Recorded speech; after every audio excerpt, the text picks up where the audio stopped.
Bismillahirrahmanirrahim. Di dalam kitab Ta'limul Muta'allim dikatakan waqila yuhtaju fil muta'allimi wat tafaqquhi. Apa di sini dikatakan kila yuhtaju dibutuhkan fil muta'allimi bagi seseorang yang sedang menuntut ilmu wat tafaqquhi dan yang mengharapkan mengerti di dalam menuntut ilmunya. Apa itu yang dibutuhkan di sini? Ilal jiddi, yaitu kesungguhan. Kesungguhan ini sangat penting di antara syarat keberhasilan dalam menuntut ilmu. Nah, di sini dikatakan ilal jiddi salah satun, kecuali haruslah ada 3 yang bersungguh-sungguh. Kalau kita ingin berhasil menuntut ilmu, anak kita ingin sukses dalam menuntut ilmunya, maka 3 orang ini harus sungguh-sungguh di dalam untuk mensupport daripada seorang santri atau seorang murid yang sedang menuntut ilmu di lembaga-lembaga pendidikan. Mana yang 3 orang tersebut? Al-muta'allimu wal ustadu wal abu. Yang pertama adalah santrinya, muridnya harus sungguh-sungguh di dalam jiwanya, di dalam dirinya sudah tertanam bahwa dia ini ingin berhasil dalam menuntut ilmu. Maka kesungguhan itu adalah faktor yang paling utama.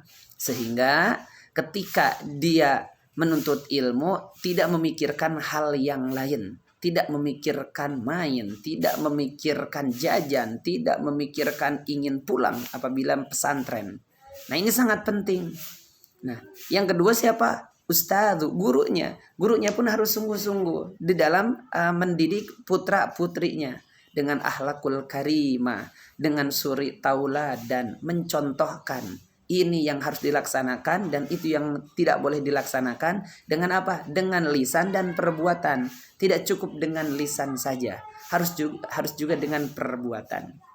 Nah, yang selanjutnya adalah yang ketiga, ketika kita ingin berhasil anak-anak kita menuntut ilmu adalah wal abu, orang tuanya, ayahnya harus bersungguh-sungguh dalam apa? Dalam mendidik putra-putrinya. Bagaimana kesungguhan seorang orang tua dalam kesungguhan mendidik anaknya? Yaitu yang paling pokok ketika ada di pondok pesantren, jangan diajak pulang saja. Sedikit-sedikit pulang, sedikit-sedikit pulang.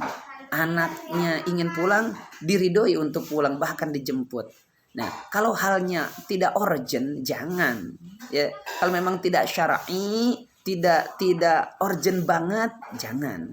Seperti itu. Bahkan di satu pondok pesantren itu ada seorang anak yang minta izin untuk pulang kepada mudir ataupun pengurusnya.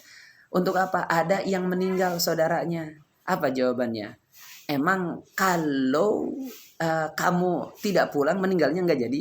Nah, bahkan dikatakan demikian. Saking apa? Saking pentingnya seorang santri itu tidak selalu keluar daripada pondok pesantren. Karena ini tarbiyah, ini sangat penting. Nah, oleh karena itu kerjasama antara 3 unsur ini sangat penting. Santri, kemudian guru, kemudian orang tua. Harus ada komunikasi yang intens sehingga insya Allah kedepannya maka para santri akan berhasil dalam menuntut ilmunya. Nah, mudah-mudahan ini menjadi acuan ulama memberikan garis kepada kita bahwa kalau menuntut ilmu harus ada kesungguhan dari 3 orang tersebut. Nah, semoga kita yang menjadi ustadz, yang menjadi orang tua bisa mensupport daripada anak-anak kita yang memang mereka sedang mencari jati diri, yang memang mereka membutuhkan support dari kita sehingga mereka semangat dalam menuntut ilmunya. Ya, oleh karenanya kita dukung mereka sehingga menjadi generasi emas di masa yang akan datang. Kenapa disebutkan generasi emas? Karena emas itu tidak mungkin menjadi logam mulia kalau emas itu tidak dibakar dulu, tidak dibentuk dulu, tidak dicari dulu. Nah, maka dari itu keberhasilan daripada menuntut ilmu, maka 3 orang ini harus sungguh-sungguh di dalam mendidiknya.